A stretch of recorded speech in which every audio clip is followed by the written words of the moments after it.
गडिंग्लज शहरात सध्या फेरीवाल्यांचा प्रश्न ऐरणीवर आला आहे। आज शिवसेना ठाकरे पक्षाचे शहर प्रमुख संतोष चिक्कोडे, चंद्रकांत सावंत यांच्या नेतृत्वाखाली फेरीवाल्यांच्या शिष्टमंडळाने मुख्याधिकारी संजय गायकवाड यांची भेट घेऊन आमच्या जीवनमरणाचा उदरनिर्वाहाचा प्रश्न तयार झाला असून आपले सहकार्य अपेक्षित असल्याचे म्हणणे मांडले।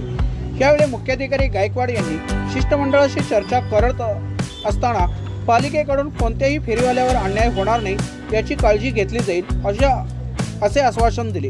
त्याचबरोबर शहरातील सर्व फेरीवाल्यांचा सर्वे करून एक डेटाबेस तयार करण्यात येईल आणि फेरीवाल्यांचे प्रश्न सोडवण्यासाठी नगरपालिकेच्या शाहू सभागृहात बैठकीचे आयोजन करण्यात येईल अशी हमी गायकवाड यांनी शिष्टमंडळाशी बोलताना यावेळी दिली। जय महाराष्ट्र।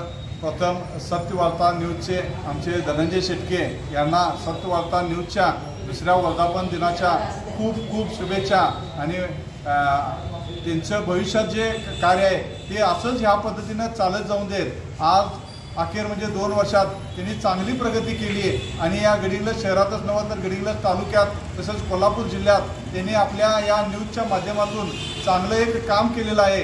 गोरगरिबांना न्याय मिळवून द्यायचं आणि गोरगरिबांना त्यांचा हक्क मिळवून द्यायचं काम या सत्यवार्ता न्यूजच्या माध्यमातून धनंजय शेटकेंनी आज अखेर केलेलं आहे आणि असंच त्यांचं कार्य पुढेही चालू राहू देत यासाठी त्यांना पुन्हा एकदा शुभेच्छा देतो आणि थांबतो। जय हिंद, जय महाराष्ट्र।